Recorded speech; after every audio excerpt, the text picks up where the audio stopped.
Imagine you're a scientist who throughout your entire career has worked on sharks, that's built up to work on technology and looking at observing systems and monitoring and data in the oceans. And then all of a sudden you get inducted into an academy where you have the ability to have a lasting impression on science in general, not just oceans, not just on sharks, but in science in general in a country like Australia. That is what we're going to be talking about today, because Dr. Michelle Heupel has had that opportunity presented to her as a fellow in an academy. We're going to talk about that on this episode of the Beyond Jaws podcast. Let's start the show.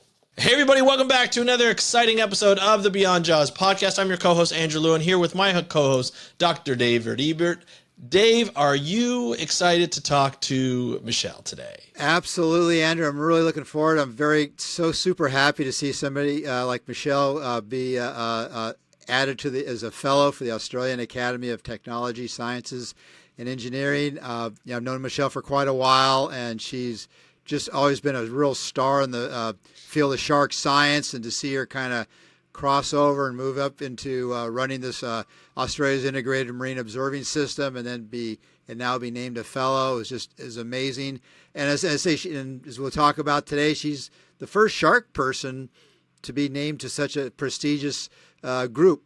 And there's not even very many people with a marine science background in that particular organization. So amazing accomplishment for Michelle, and I really hope everybody enjoys today's episode, catching up with Michelle. And as we mentioned at the outset, she's was only our fourth guest ever, which was about 100 episodes ago. Yeah. And so that's really nice to have her back on. She couldn't even believe it had been how long it had been. So anyway, we're really glad to welcome her back, and I'm really looking forward to today's show. Well, time flies when you're busy. Not only us, but so is she. She's been up to a lot. And I'm looking forward to hearing more about this fellowship. So here is the interview with Dr. Michelle Heupel. Let's enjoy the interview, and we'll talk to you after. Hey, Michelle, welcome back to the Beyond Jaws podcast. Are you ready to talk about sharks? I'm always ready to talk about sharks. I love it. I love it. Well, today we have a special bonus episode of the Beyond Jaws podcast. Today we have the fabulous and highly accomplished Dr. Michelle Heupel on as our guest. Michelle, if you recall, for those who've been listening for a long time, she was one of our first guests, in fact, our fourth guest ever on the podcast back in August of 2021. And so we thought it was a good time to catch up with her. Michelle is the director of the Australian Integrated Marine Observing System, and was recently named a fellow of the Australian Academy of Technology, Sciences, and Engineering. And Michelle, welcome back to the show. Thanks. It's great. It's good to be here. I'm excited to chat again. Great. Cool. Well, first of all, we got to find out, so tell us about this award you just received. Yeah, so this is, for me, a really unique and exciting opportunity. The U.S. has the American Academy of Science. Australia has similar academies, and this is one of them. So we have the Australian Academy of Science, but we also have the Australian Academy of Technological Sciences and Engineering, and that's the one that was nominated for and been inducted into. The difference between the two Australian societies is ATSE, or the Technology, Science and Engineering Academy, is more focused on applied science, so people who have made sort of real-world changes and driven, used science to create change and benefit, and that's where I've tried to push my career, and it's been amazing to be recognized for that. Yeah, it seems like quite an accomplishment for you, but I know you've been a very accomplished person throughout your career, and so I thought it was quite a milestone to receive that award. So now, what kind of benefits do you get with this thing? Any particular benefits come along with it? Do you get a chauffeur-driven Rolls Royce or something, or what? Yeah, no Rolexes or anything. So I get to call myself a fellow, which is, as a woman, I've never been called a fellow before, so that's interesting. Very nice. I get some extra letters behind my name. But I'm part of a really prestigious community of scientists in Australia. There are over 900 scientists in the ATSE Academy. And what we do is respond to issues that are happening in the world. So write advice to government, respond to government policies, and try to make sure that there's a science and technology lens for some of the things that are happening. Okay, so you're the first shark researcher, male or female, to be inducted? As far as I know, yes. There are Okay. actually a few marine scientists in the academy, but not very many.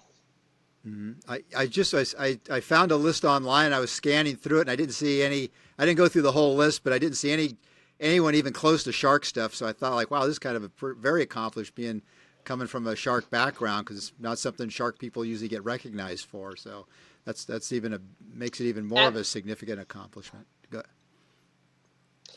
yeah, look, I was surprised to be nominated and inducted, and this is a broad church of people, right? So it's Mm-hmm. engineers and technology people, and they talk about artificial intelligence and all these sorts of things. So for me, it's a really unique opportunity to meet a broad group of scientists and hear their perspectives and think about things in different ways and think about how we could work collectively to try and provide advice or inform things going forward. But really, my nomination was based on the work that I had done, in tracking sharks and the use of technology to try and understand what's happening with sharks. So that application of technology into helping support management was really the basis of my induction into the academy. Let me ask this just for your based on your career. Last time we had you on, I think it was the fourth episode. Dave mentioned, now we're 100 episodes later, and we're talking to you. And the first time we talked to you was how you built your career to where you were at, to this point in time. That was a couple of years ago. For this to be inducted into the academy as a fellow, what does this mean to you as a scientist in general, not just as a shark scientist, but as a scientist in general, to have this ability to have sort of an influence on how things are dealt with in terms of what the academy deals with in terms of science across the board? Yeah, look, it's a genuine honor to be included in these societies. It is a very prestigious thing, and it's a recognition that you've made a contribution, a recognizable contribution that your peers, because you're elected into these things based on the opinions of other, high level scientists. So it's recognition that those people think what I have been doing is making a valuable contribution. So that in itself, I think, is a really, like I said, unexpected, but a really rewarding, thing for me to know that even though I work in this, for most of them, in this really odd space, right? I mean, like I said, they're engineers and mathematicians and all these people, and then they've got this shark nerd sort of sitting in the corner. But for but for me, it means that they see the value in the kinds of things that that people like me have done and can contribute going forward, and that's incredibly rewarding. In your current position, do you have much to do with the shark world still, or do you just keep your hand in it out in addition to that? I'm getting further and further away from the shark business. There are a few people who still include me on papers, and people I've worked with in the past that we're, as most scientists, we're still finishing some things up. It always Yeah. goes that way. Hmm. When I was doing my PhD, I saw a man out in the field. He was in his 80s, and he said, "I'm just trying to finish up these last few papers." And I thought, yeah, that's like typical scientist, right? So I do still have a few little things trickling along, but most of my time is really focused on, how we can improve our observing of our oceans, how we can use taking my skills in applied science, and how do we use those data to turn the data into information that people can use to understand what's happening with our oceans, what's happening with our climate, how are we going to deal with sea level rise, how are we going to deal with coastal change, well, what will that mean for our ecosystems, but also what will it mean for our communities and our populations. And it was some of the because you obviously you really revolutionized the field of tracking elasmobranch sharks and rays. Is that because of the technology you use in that area? Has that helped you at all in terms of in the position you're in now at all, or given all the technology you have at your disposal? So a big part of IMOS is our animal tracking program. It's how I got involved with the marine observing system, was through shark tracking work that I was doing up in Queensland. So we have a big national backbone for our animal tracking program. We have a centralized database that we host here in IMOS for researchers to put their data in and share their data and connect up their different studies around the country. So if, say, when I was deploying receivers in Queensland, and particularly up on the reef, we had colleagues who were deploying acoustic receivers in Sydney, and we had bull sharks that were swimming back and forth between the Great Barrier Reef and Sydney. And this database where we all put our detections meant that we could actually find those connections, which we wouldn't have otherwise. And that's one of these centralizing and connecting roles of the IMOS program that I think is really incredibly valuable. Yeah. Now with your program, you cover all of Australia. Is that correct? We do. We work at a national scale and have a range of different observing platforms that we run. So we have the animal tracking bit, we have wave buoys, we have sensorized moorings to tell us about currents and water temperature. We even have seals and turtles that we have put to work for us to go and collect data on where they're swimming and tell us what the temperature is and help define what the water quality might look like in those areas. Now, do you with your position, do you get? I know I probably already know the answer to this one, but do you get a chance to go out in the field very much to actually do on the site investigation or observing yourself, or? I travel a lot, but it's for meetings.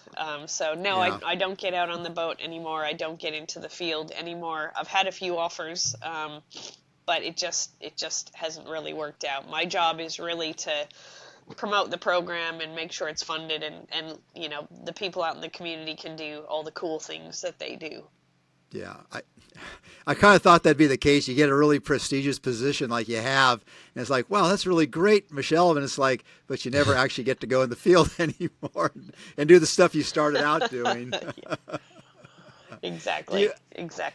To be a fellow on this type of in this type of academy, and with the background that you have, especially with looking at animal distribution, that seems to be the technology that we have now seems to be applicable not only in the marine systems but on land and in freshwater as well.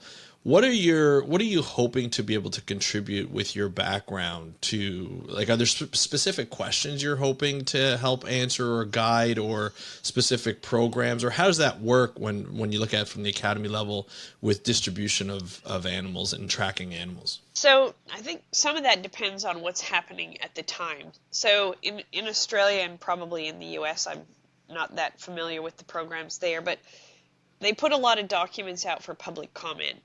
And groups like ATSI, this academy, will write expert submissions, as comments into these policies or the approaches that the government's going to take. And so some of what happens is reactive depending on what's happening in the government at the time. Gotcha. For example, here in Australia now, we're having a lot of conversations about nature positive plans, and last couple months ago, we just had an ocean dialogue forum, and the government's trying to develop a sustainable ocean plan. So these are the kinds of things where a group of joined up voices like the Academy will make a submission, and it ends up being a fairly weighty submission because it's a group of experts who have gotten together to say, here's our perspective on this issue. So it's being able to contribute into those things and hopefully have a collective of scientists who lean in and give the government some advice on how they might approach some of the issues they're trying to tackle. Will you be actually dealing, one-on-one or in a committee in front of some of the members of parliament or the government there? Um, as part of the academy, possibly not. I'm new. I'm Okay. very new to the academy, so I Right. don't know how it all works. But I do some of that in my day job, so to Right. speak. So, we've already discussed the fact that there are probably opportunities for me to sort of co-badge things, being there as an academy member, but also being there as the IMOS executive director and sort of wearing two hats and saying, look, I'm not just here as an IMOS person. I'm here as a member of this academy and providing my advice. Right. Do you guys, as a member of the academy now, do you guys have annual meetings that you get together, or any, as if you need more meetings to go to? But do you guys have? And Yeah, every year there's an annual showcase where the fellows get together and they induct the new fellows, but they also talk about some of the topical issues and get working groups together to think about, what kind of submissions the Academy might develop or what kind of initiatives the Academy should be backing. They support, the Academy supports some early career programs and some mentoring, they have a mentoring program. So it's a really active group of people who are trying to, again, help create benefit from science and science expertise. part of this, I guess you mentioned already there's about 900 fellows right now currently overall, and that's is that both living and I hate to say living and deceased, but that like just or is that currently active members? I'm assuming that is all categories of membership, but Okay. I don't know. I only asked the question, Michelle, because I know it's a very, as you mentioned, it's very prestigious. It's not there's not a lot of fellows there, and that's what I was trying to figure out, like how many. I mean, it's not something everyone or many people get into. So it's such a I know such an accomplishment to achieve, and I just trying to emphasize to the audience, like it's not very many people achieve that status that you have, and so I just wanted to, I was trying to get some sense of like if that all time or more, but whether either way, it's still that's not very many people when it comes to in terms of the scientific community. Just having And especially across you know, all. for context, Tasmania is not a very populous state, but there are only 17 fellows in Tasmania. So I was the 17th person added to the group. Yeah. So Okay. it's not a huge community. Right. Yeah. No. I think. Yeah. No. I realize. I just wanted to emphasize with people like they really understand it's stuff. So with your, have you been to? So I guess have you actually been to your meeting yet? Have you been to the induction meeting yet, or is that still coming up? I missed the induction meeting. It was in Oh. October. I was fortunately well, I'm going to say fortunately, I was on leave in Kenya having an Oh. amazing safari Very nice. when they Yes. when they had the induction. Much deserved, I'm sure. Well, And I that told them was. I wasn't going to cancel my holiday to come. I don't Well, it blame you. sounds like that was kind of a nice little thing going to Kenya, even though it was probably a pre-planned holiday. It's kind of a congratulatory thing. But it was nice of Colin to think ahead of that for you. He must have had some insight. That's right. That's right. Let me ask you this. You said you were on safari, right, in Kenya? Yeah. So as someone who studies predators, sharks and things like that for your career, when you go on a safari where you have the opportunity to see some pretty iconic land predators, what do you look forward to the most? And can you just tell us a little bit about what you saw on the safari? I've never been, so I'm just curious. Oh, look, it was amazing. And we've been to Africa probably half a dozen times. I would have to say this trip to Kenya was hands down the best trip we've ever had. And some of this is just about being in the right place at the right time. We went to Kenya because we wanted to see some animals we hadn't seen before. One of the things we wanted to see was oryx, so big pronghorn antelope. And we we're driving along the road, and there was an oryx coming up out of the riverbed, and so I said to the guide, "Oh, there's an oryx. Can we stop and take a picture?" Meanwhile, another male had come around from behind us, run right in front of the truck, and then the two of them just started ramming heads and Oh, wow. having a bit of a battle right in front of us. That's Five pretty minutes, cool. 5 minutes either way, we would have missed the whole Yeah. thing. So Mm. that's I think one of the amazing things about being out, in that kind of country is you just never know what you're going to see. You never know what's going to happen, and Yeah. it's just animals going about their business, and it's just magic to get to be there and see some of those things. No Yeah, doubt. yeah, yeah. That'd be cool. Was that, I know you've been to Africa. Was that the first time you've been to Kenya on a safari? That was the first time to Kenya, yeah. Okay, okay. Oh, cool. Yeah, I saw a few pictures on your social media stuff, which looked pretty awesome. And you guys definitely saw a few things I haven't seen. I spent a lot of time in Africa, so it was like that was pretty fabulous. So now that you're back at work now. How does it feel going into work with your colleagues now? Now they know they have to address you any differently, like fellow or Her Highness or anything. Now that you're back. Well, I always demanded that. No. No, business as usual. Nothing's changed. So. Yeah, yeah. How many people in your right at your office there in Hobart? How many people do you have working right there in your main office?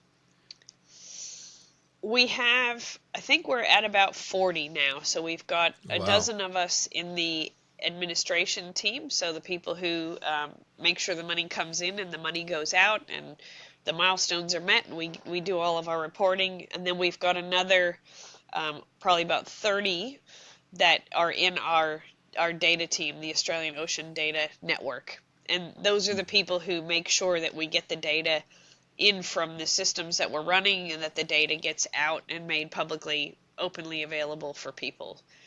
Which is, it sounds very simple, just, get the data in and put the data out, but it's a very big job, and so we have a great team who are really dedicated to making sure that people can get access to this ocean data.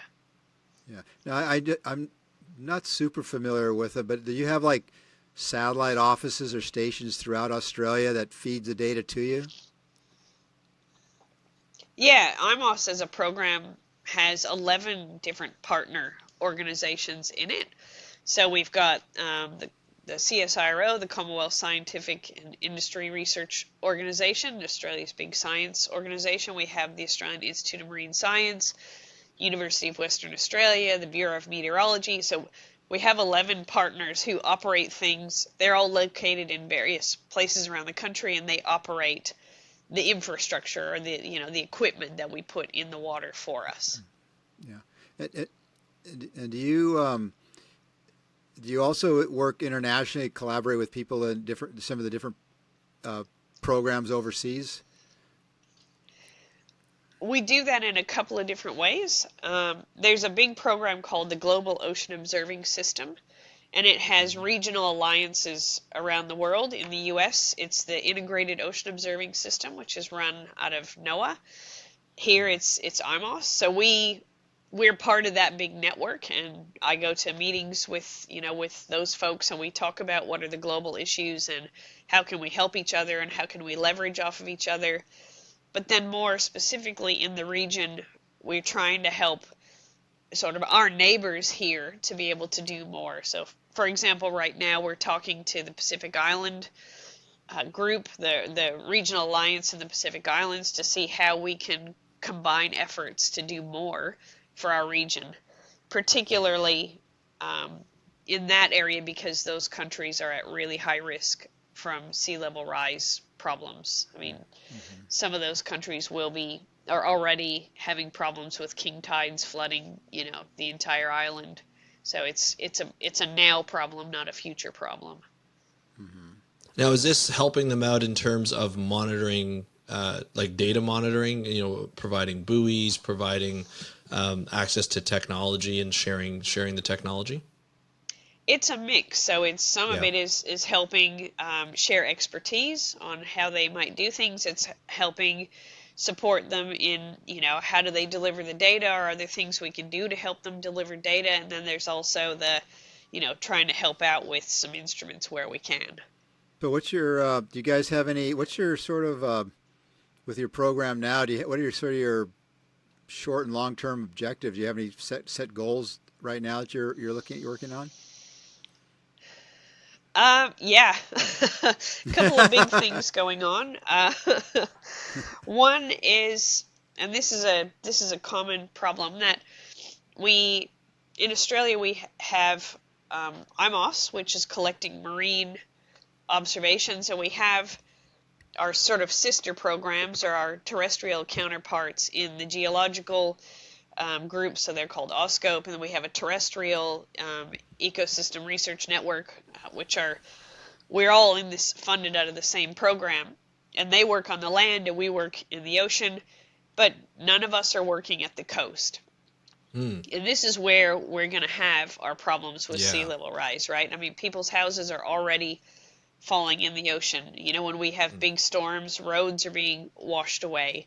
So we're trying to get a big coastal research infrastructure initiative going that connects all of us together so that we can understand what the ocean processes are and what the ocean conditions are, but then also what's happening with the land. So is it subsiding? If the land is sinking and sea level is rising, then we have a different problem than if the land is Hmm. rising, as well as sea level rising. Because if it's sinking, a 10 centimeter increase in water level becomes a 20 centimeter increase Right. in Right. water level if the land sinks by 10 centimeters. So trying to connect up our communities so that we can better understand where things are going to change most, where things are going to change fastest, and how we plan for that has been a program we've been working on for about a year, and we're trying to hopefully next year get that all kicked off to again to help people who have to make decisions about where do we build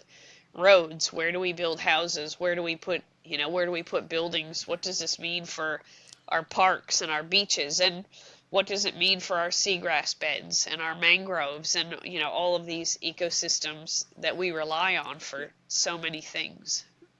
So, well, you kind of brought up, and it's kind of interesting. You're talking about all these different areas you're looking at, and obviously they cover a wide swath of agencies and different interests. How do you herd all these cats together to keep everybody kind of on the same page?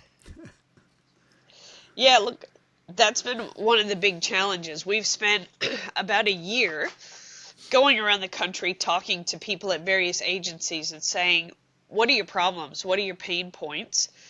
What are the things that we don't do research, we're infrastructure. So we collect the data and make it available. So what is it that we could do that would help you? And we've used that basically as those conversations as the basis for the design of this program. What's the common sort of denominator of what people need? Are there specific trends that are that keep coming up in terms of data that's necessary? Yeah, look, there are some really big consistent themes. So people need to understand what's happening with coastal erosion. So, what's going to happen with land and the places that we're building or places we've already built. They want to know about sea level rise. Like many places, almost every major metropolitan area in Australia is on an estuary or on a river. That's where we're going to have our biggest risk of inundation. As sea level rises and it starts backing up our estuaries and our rivers, we're going to have more flooding than we do now. Hmm. So how do we plan for that? What does that mean? What areas do we protect from a habitat perspective? So these are the kind of common things that we heard from people is, understanding the water level, understanding what the risk is, what the implications are from everything from ecology through to built infrastructure through to human health and even mental well-being Yeah. because people's houses are in these areas. People we use the coast for recreation. What happens if we can't do that anymore? What happens if our Right. beaches wash away and people can't, if that's their thing to go walk on the beach on the weekend, and they can't Yeah. have that anymore, their mental well-being will decline. Yeah. So it's been amazing to see how far the thread of coastal change actually penetrates into our lives.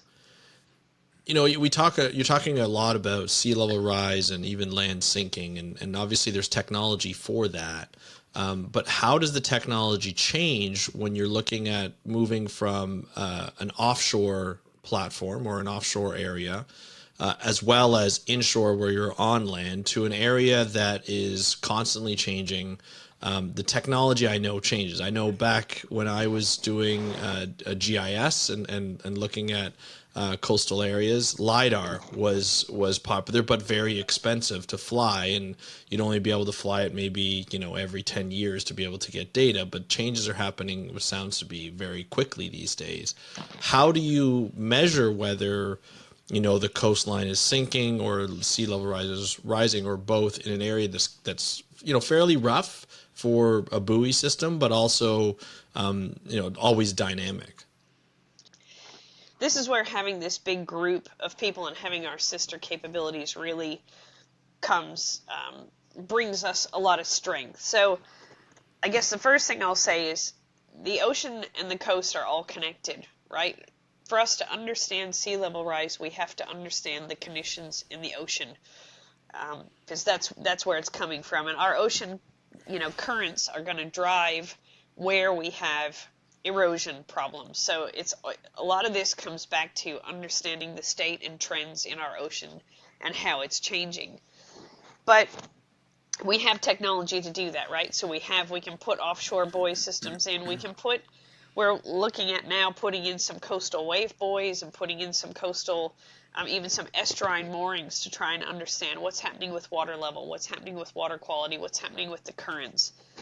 But that is coupled with high resolution land motion sensors that our terrestrial colleagues are putting in place to tell us. So is the land lifting up or is it subsiding, and how does that then Yeah. mesh with what we're understanding about the ocean conditions? And so it's really only by working together and pushing people who don't normally talk to each other to talk, that we can really start to try and understand this. And I don't think we can, well, it's going to say solve these problems, but it's more how do we prepare and how do we mitigate, because these are now problems and we need to start thinking about how we're going to manage. So, here's an a thought for you, or a question, is that how would somebody like, kind of the position you got there, how somebody like a young person starting out, how would you end up, like, were there any particular skills that you developed other than just being a solid scientist that you think may have helped for this position, your current position, or was this something you never even thought about when you set out in your career? Like somebody started, like they said, "Hey, Michelle, what was your game plan when you started out as a young person? Like you wanted to, how did you wind up where you are? What kind of skills or think you picked up along the way that may have helped?" Yeah, this was never the plan to be here. I'm not complaining, but it was never the plan. I wanted to study sharks. I wanted to be a good scientist. I always wanted to make a difference. My objective as a scientist was to do things to provide information that could make it better for sharks. And that sort of applied mindset really led me into having conversations with people about, okay, what do we need to know to make, to get better management? What do we need to know to be able to, do more and to make it better? Along with that, as part of that process, I spent a lot of time talking to managers and people in government who have to make these decisions and trying to understand what kinds of information they needed and how they needed that information. So it's not, as scientists, we write papers and we say, job done. I've done the analysis, I've written the paper. A lot of managers and policy people might not have access to your papers. They probably don't know your papers exist. They don't, and they're busy. They don't have time to do that. So I learned along the way to go and talk to those people and just tell them, what we had learned, and, sit down with them and talk about it and find out what else they needed to know that I could go away and figure out and help them with. But take the time to give them the information that they need in a way that they could use it. And I think that geared my brain to, be solution oriented and think about, the bigger picture, not just my piece that I was most particularly interested in. Really set me up for, particularly this coastal process, and being able to talk to people in government and say, okay, clearly we have some issues here. What do you need? How can I help? And have those real conversations so that we can craft something that will create solutions. Yeah. And just thinking about it that way, rather than, how I explain it to people is, it shouldn't be me as a scientist pushing what I think they need. It should be a pull from them saying, this is what I need from you to help me. And so for me, it's a mind shift in assuming what they need as opposed to asking what they need. Is it difficult to provide when you talk to a partner, or you talk to a local community and say, hey, we need this as a way to help, or as in need of help? Obviously a lot of the stuff costs money, and costs resources in terms of not only equipment but people.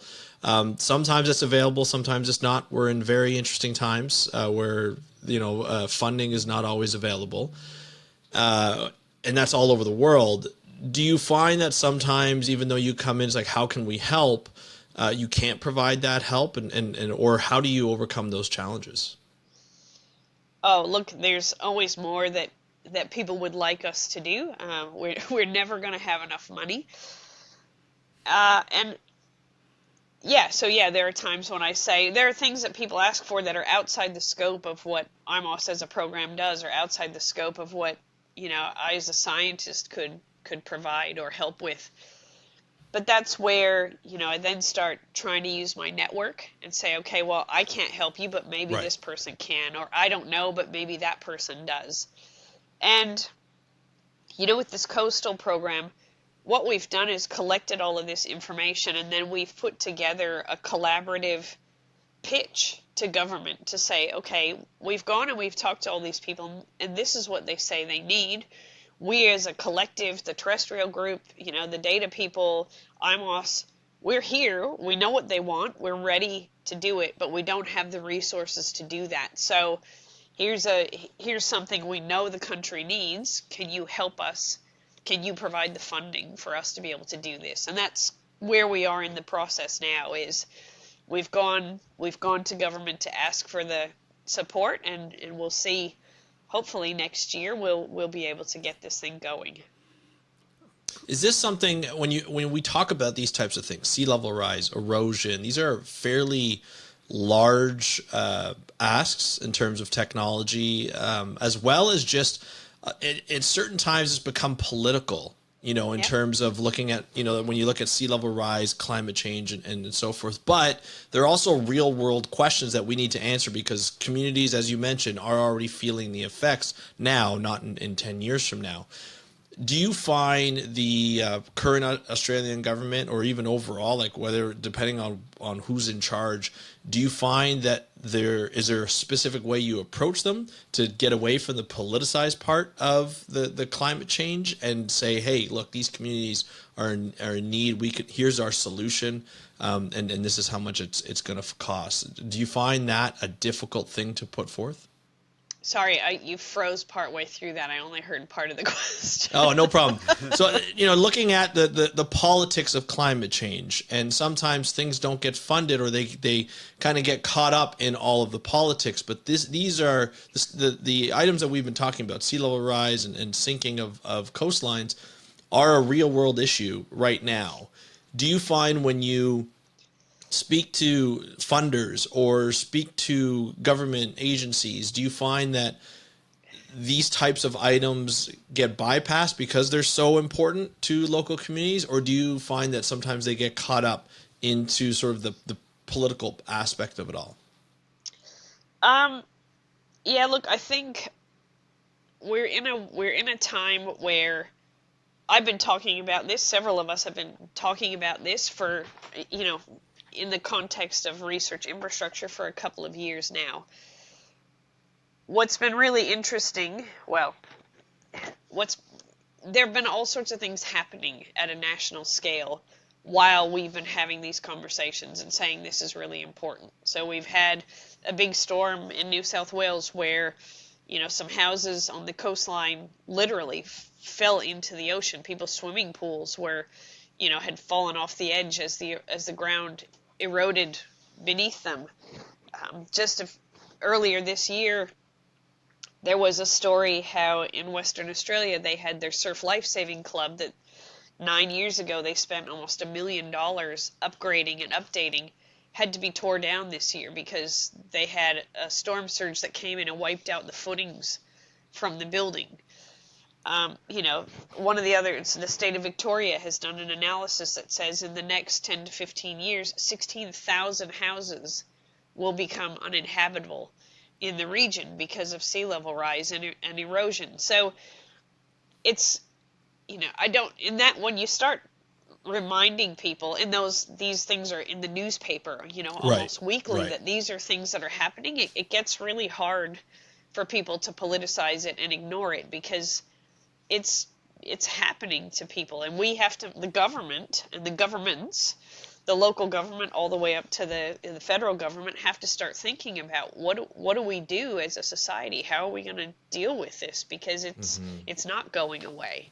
So I think if we were having this conversation 10 years ago, it would be a very different conversation. But the fact that the effects of this are here changes the tone of the conversation dramatically. For sure. Michelle, I think it's been a really great having you back on the show here and talk about your fabulous award and catching up with you with all the work that you've been doing and everything. And really grateful you had time to come back. And we hope you come back again sometime, maybe make it a little less than 3 years. And we can catch up with what you're doing that time, and maybe even have a little more shark stuff going on. Then somehow you'll work that into your program, doing some sharky stuff. But anyway, thanks so much for coming on the program again. It was really nice having you back. Yeah, no problem. Sorry, not much shark talk, but hopefully something still interesting great. Anyway. It was still great. Still great, absolutely. Awesome. Thank you so much. We appreciate it. Thank you, Michelle, for joining us here on the Beyond Jaws podcast. It was great to be able to find out, Dave, what a fellow does in this regard. Because for me, when I grew up in this business, even up until this interview, I always thought a fellowship was you get almost like a scholarship. Like you get paid to do a specific amount of work for an organization or an institute, even an academy. And then once you're done that, you're done. Like once the funding's done, you're out. But this was a bit of a different fellow, where you have more. I feel like it's more of a legacy thing, right? It's more having an imprint on science in general, not and more, I guess, ecology in this respect, but really science in general, not just on sharks, not just on the marine realm, but all realms, and being able to interact with a lot of different scientists. This is something that's new to me. Is this new to you, or is this something that happens in the U.S. and around the world? I'm aware of these different things, like the American Association of Science Fellows. I may not have the name correct, but I'm aware of these things. But I really did not know much about them until we had this interview with Michelle. I did not know much about them. I know they're very prestigious. I know, coming from a marine science background, certainly if you're in a niche area like sharks, people almost never know anything about what you're doing. Outside our community, within our communities, where everybody's pretty enthusiastic, but outside the community, it's not that well known. And so, for someone like Michelle to be elevated to such a prestigious level, it speaks a lot to her as a person, as a scientist, a researcher, and certainly of the accomplishments she's had throughout her career, which are many. This is really kind of just a nice sort of icing on the cake, so to speak, with this nomination and acceptance as a fellow in the Australian Academy of Sciences. Really, so it's I didn't know a lot about it, so it's kind of nice to hear a little bit about it. Other than I know it's very prestigious, so it was quite an accomplishment. And if there's anybody that deserves it, I'd have to say it'd be Michelle. She definitely has been a pioneer in this whole field of shark research. Definitely, it's a bit of like being inducted into a Hall of Fame, but there's more work to be done. It's not just you're not just inducted and you get a yellow jacket. It's you're inducted and you do more work. And I think obviously she was very happy with what she was able to accomplish, and to be able to have that influence later on, I think really works towards the legacy that is Michelle's career. And I think that's really great to see a shark scientist in there, especially one of her stature. And I think it's great. I think also just with the work that she's been able to do, or working on looking at coastal monitoring, working with a lot of different observation systems that are already out there, and seeing how they can interact and how they can help each other out. It's really interesting work it's not just for publications. It's for actual, people who are actually having problems with their homes being flooded, and, very applicable to today's world, which we don't hear a lot about when we talk about shark scientists or scientists and marine scientists in general. This is going to be something I feel that's going to be a common theme over the next couple of decades, right? Yeah. Oh, yeah. Yeah. I mean, I think the thing too is she's worked her way through accomplishments, to get to where she's at. Now she has a chance to interact with a broad array of people, scientists, and even working with policy people, that she's reached at a level of her career that that her input and her experience and knowledge, I think she's hopeful will have an impact and be able to influence, possibly future policies in Australia and what happens in different areas in the future. And that's all been accomplishments. It's a career. It's basically, throughout having a long career like she's had, to get to that point where you have that experience, that knowledge, and above all, you have that respect from your colleagues. And I think that's really, she's gotten to a place now where she can, in a way, even though she's not doing sharks, kind of when she talked a little bit about her background and what her goals were as a shark scientist, even though she's not doing sharks, that her goals overall are still very applicable in her position, which I think speaks a lot to her and a lot to her just her early on career goals. Absolutely. It was definitely a great episode. It was fun to catch up with Michelle and all she's been able to accomplish over the last 3 years. As you mentioned at the end, hopefully it won't be another 3 years before we catch up with her again on this podcast. But we'll put on the links to get in touch with her, and how to get in touch with her, and how to get in touch with the work that she's been able to do. But Dave, if people want to get in touch with you, how would they do so? It's Lost Shark Guy on Instagram, and Lost Sharks on Facebook, and Lost Sharks on X, and LinkedIn. It's Dave Ebert. Any of those ways. Instagram's probably the best, but any of those work out. So awesome. And of course, we have our YouTube channel, Beyond Jaws. We'll put the link into the show notes. And on Instagram, we are Beyond Jaws Pod. Feel free to connect with us if you have guest suggestions, or if you have topics you'd like to discuss, or you'd like us to discuss, or if you just want to say, hey, you know what? We love your show. We're always looking forward to it. We love compliments, right, Dave? We love compliments. Absolutely. But thank you very much to Michelle, and thank you, Dave, of course, and thank you to you, the listener. Our audience is what allows us to continue to drive episodes like this and bring you the latest and greatest in shark science and conservation. So from Dave and I, thank you so much for joining us on this episode of the Beyond Jaws podcast. Have a great day. We'll talk to you next time, and happy conservation.